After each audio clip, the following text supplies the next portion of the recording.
আমরা বলবো না পুরা বিএনপির মধ্যে অনেক লোক আছে যারা গুপ্ত ভারতীয় এজেন্ট।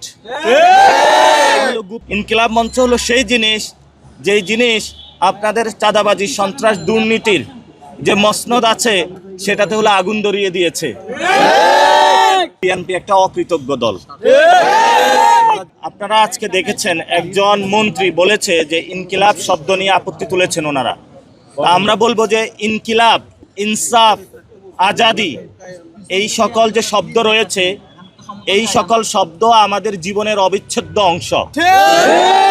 কারণ এই শব্দগুলোর মাঝেই আমরা ভারতীয় আধিপত্যবাদের বিরুদ্ধে এই শব্দগুলা দিয়ে দাঁড়াই।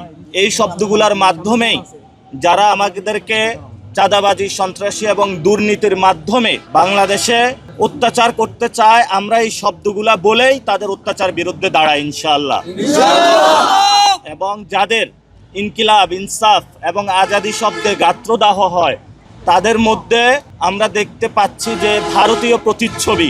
যেই শব্দগুলা নিয়ে গাত্রদাহ আগে হলো শেখ হাসিনার হয়েছে, আওয়ামী লীগের হয়েছে, এখন হলো আমরা বলবো না পুরা বিএনপির মধ্যে অনেক লোক আছে যারা গুপ্ত ভারতীয় এজেন্ট।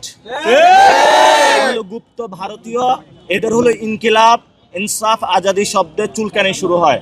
আমাদের ওসমান হাদি ভাই বলেছিলেন যে আমরা ঢাকা 8 একটা ইনসাফের রাজত্ব কায়েম করতে চাই। তো ফলত ওরা আজকে বলছে যে ইনকিলাব মঞ্চ কি?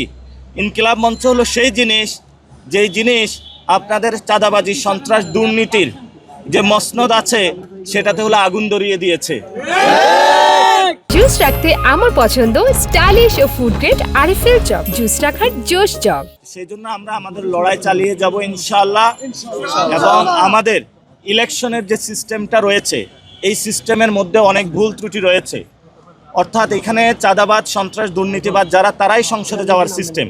এই সিস্টেম পরিবর্তন করতে হবে। জনগণ ভোট দিবে, সেই ভোটটা রক্ষা করবে ইলেকশন কমিশন।